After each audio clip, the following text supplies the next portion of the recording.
This is 4.2, probability of events. So we got to talk about the three types of probability. We have empirical, theoretical, and subjective. Okay, most of what we're going to spend time with is theoretical. Empirical is experimental or observed probability. Okay, so we do an experiment and we find out. This is the probability where you actually go and do something, and based on what you observe, you estimate what you think the probability is. The theoretical is the expected. So the expected means we calculate it. We use mathematical principles and properties, or probability principles and properties, to figure out what we think will be the likely outcome. And finally, there's subjective, which is based on your judgment, okay? And so this is where you predict based on common occurrences, not mathematical basis behind it. So things like predicting the weather when they say 75% chance of rain. Yes, there is some calculation, but the calculation, what they plug in and stuff, is based on subjective judgment ideas. Okay, so that's subjective. So you have three types of probabilities.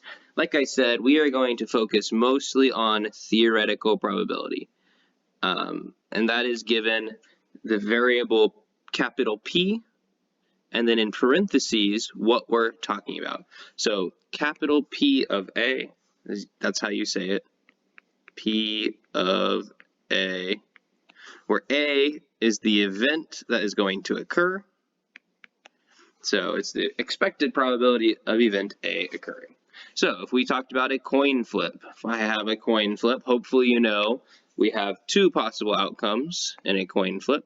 So our theoretical probability will be 1 out of 2 for tails. Tails is 1 out of the 2 outcomes. So that's my theoretical probability. If I was rolling a die, so a normal 6-sided die, we have 6 sides. One of them is a 2, one of them is a 5.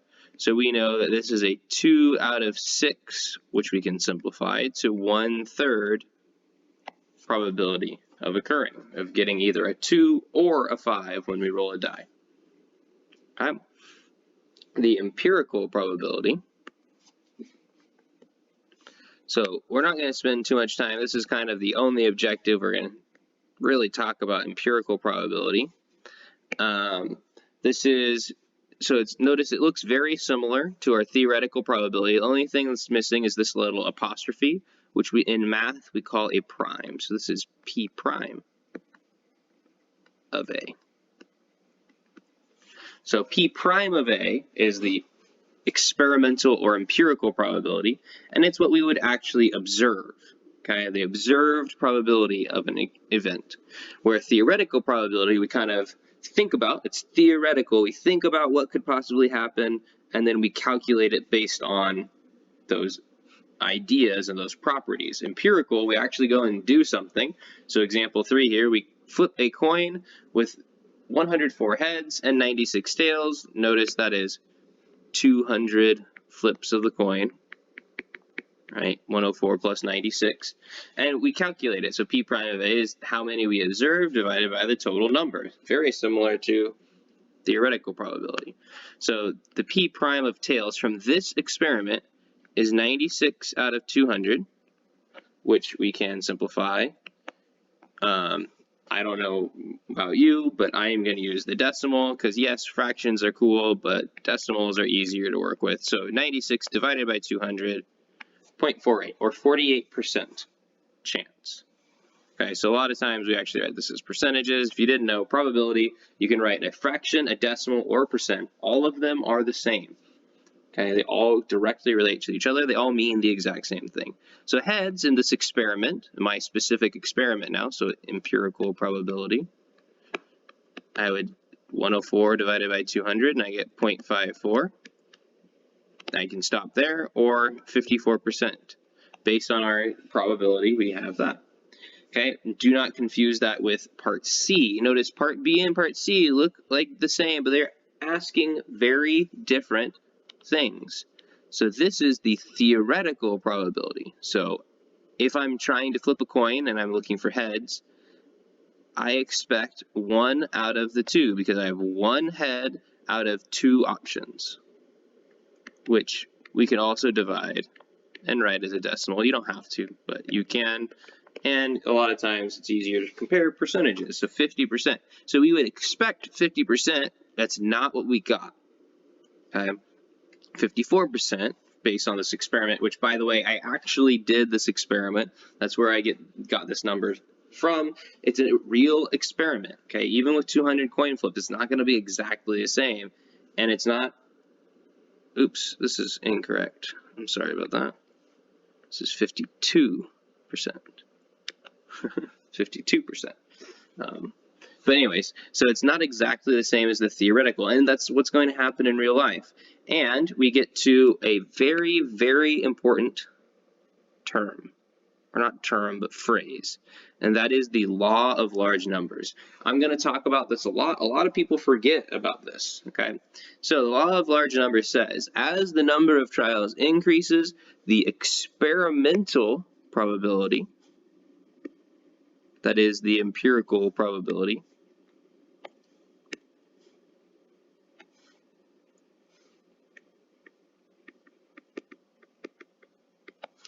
gets closer to the theoretical probability.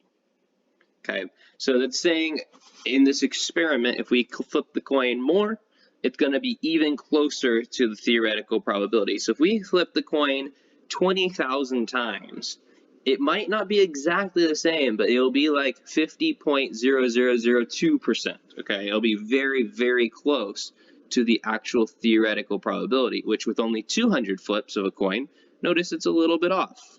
Okay, so the law of large numbers says as we do this thing more and record those results, it'll slowly get closer and closer to the actual theoretical probability. Okay, like I said, we're going to spend most of our time in there. So you have 3 types of probability to talk about. We spent time on 2 of them. So write your 3-sentence summary for 4.2. This is 4.3, simple sample spaces. So in 4.2, we look at experimental and theoretical probability. We're going to look more at theoretical probability now. Okay, so a few vocab terms. An experiment. We've already had that term, but here it is again. Any process that yields results. Okay, so it's what we're doing.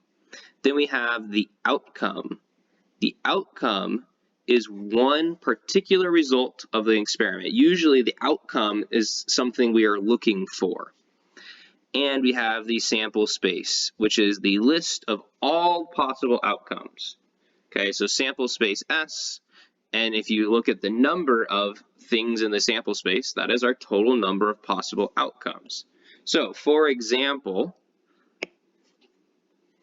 if we wanted to find the sample space and number of outcomes for flipping a coin, it's very simple because this is a very simple thing to deal with. But sample space S, so make sure you notice that new variable represents sample space. It is a list. It is not the number. It is a list. We write out all of our outcomes. So in this case, we have heads, tails. Write out our outcomes. That is my sample space for flipping a coin. Not too crazy. And now we want the number of outcomes. So a number of sample space. So 1, 2. My number of outcomes is 2. And by the way, that's where the theoretical probability 1/2 comes from, because heads is 1 out of the 2 possible, right? So we've already thought about it. We're just giving it a name now. This is the same thing you've always learned with probability. It just has a name, sample space. All right, now we're going to find the sample space. Obviously, we got to make it a little more complicated for flipping 2 coins. Okay, if we're going to find more than one thing, we need a tree diagram. You're going to be drawing quite a few of these at first because this is going to be how we find probabilities. Okay, so be careful about that. You're going to make sure you understand. So we always start from nothing. Nothing has occurred yet. So I'm going to draw a little point. That means nothing has occurred yet. Then we're flipping 2 coins. I'm going to flip my first coin. Hopefully you know that my first coin has two options, heads or tails. So this is the first coin flip that occurred.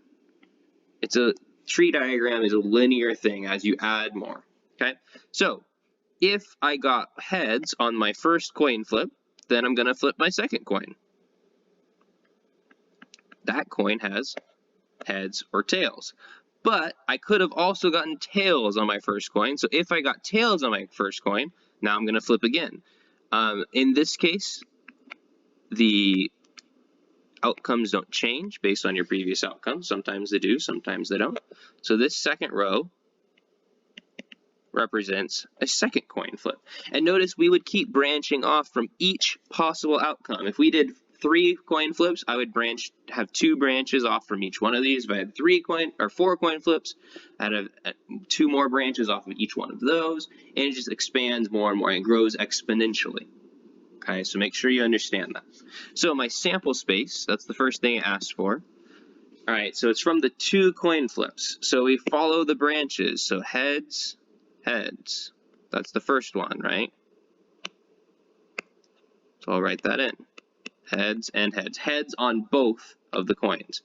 Then if I follow my branches, starting from nothing, I get heads, tails. That's my second option. Okay, then if I started from nothing, I could have gotten tails, then heads. Notice that is a different option. The order matters for this. We're talking about sample space. And then finally, starting from nothing, tails, tails. Follow your branches out and get your different options. So I have 4 possible outcomes. So the sample space number of outcomes is 4. 1, 2, 3, 4. 1, 2, 3, 4. Okay. So a little more complicated now with probability. Now we're going to see what is the probability of getting heads and then heads. Well, only one of those outcomes is heads and heads, so that's 1 out of the 4, which you can then write as a percentage if you want, 25%. Right. So the next question, a little more complicated. The probability of getting at least 1 tails. That means 1 or more tails. So I can get, in this case, I only have 2 coins, so I could have 1 tails or 2 tails. Those are the things I'm looking for. So as long as it has 1 tails, that's counted. So I have 1, 2, 3. 3 out of my 4.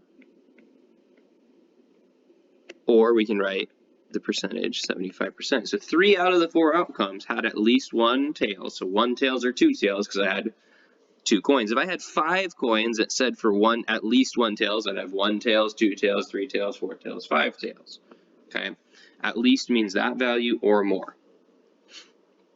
Probability of no tails. So I want 0 tails in my outcome.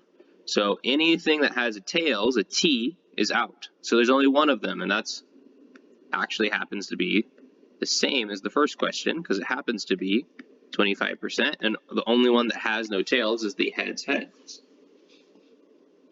Okay. Example 3, we have a spinner. We want to create the sample space of the spinner. So if you don't know, the spinner, you have a little arrow right in the middle, right, that you flick and it spins around and lands on one of these 4 letters, A, B, C, or D.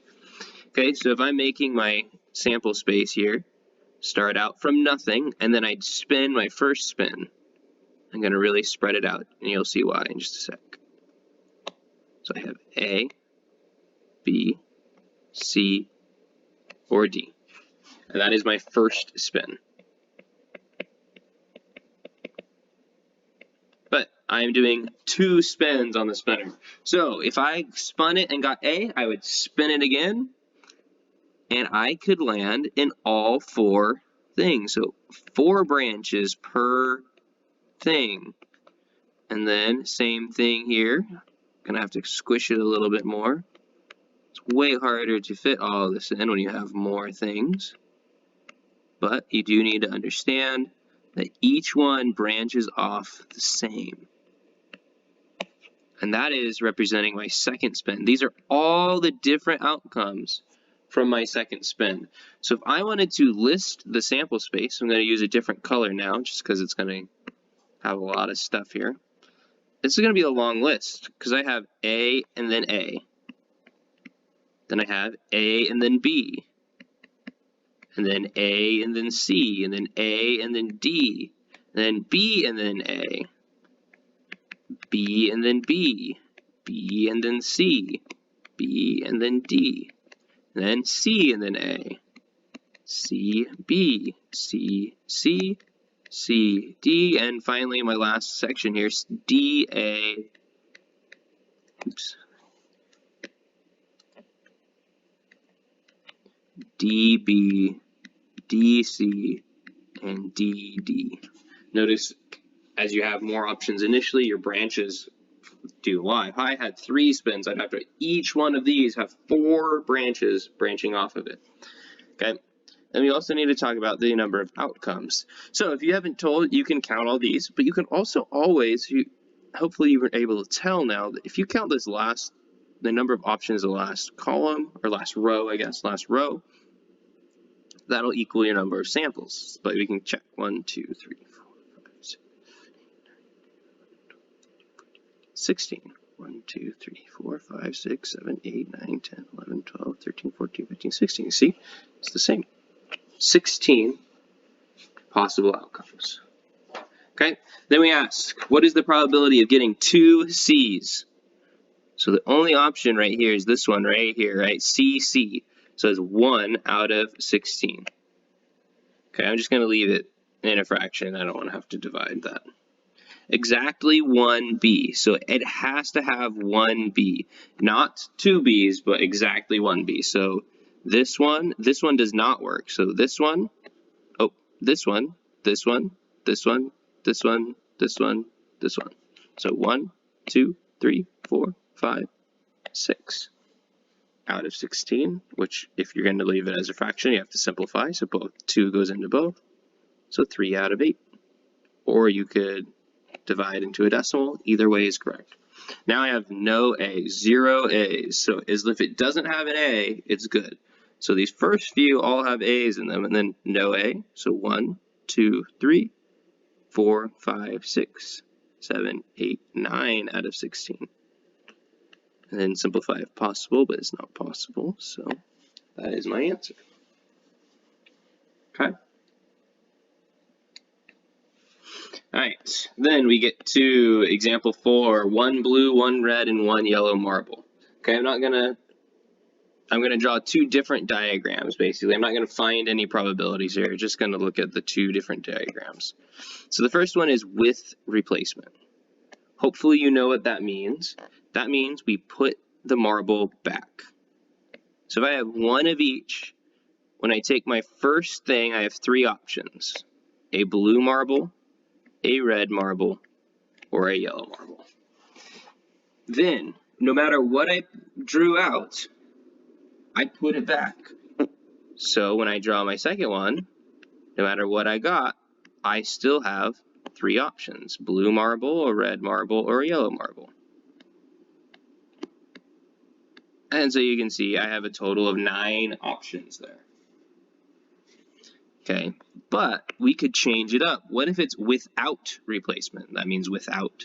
That means we leave the marble out. Whatever we drew, we keep it out. So my beginning is the same. I have a bag. I have 3 marbles in it, 1 blue, 1 red, and 1 yellow. And I'm going to draw one of those.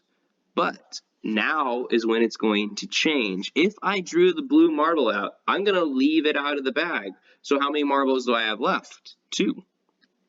So if it was blue, I only have red or yellow. If it was red, I only have blue or yellow. If it was yellow, I only have blue or red. Right? I've limited my options because one of them stayed out. So now I only have 6 total possible outcomes. So without replacement and with replacement is really important to pay attention to because it totally changes not only the outcomes, it'll change the probabilities and the tree diagram. We're going to use a lot of decks of cards. If you know a deck of cards, that's good. But that's something that I'm going to post onto Google Classroom, so pay attention to that. You have 52 cards with 4 suits and 13 cards in each suit. Okay. In class, we're going to go through this in depth, and I'll give you a handout that you can have that has a listing of all the cards. Okay. So write your 3-sentence summary for 4.3.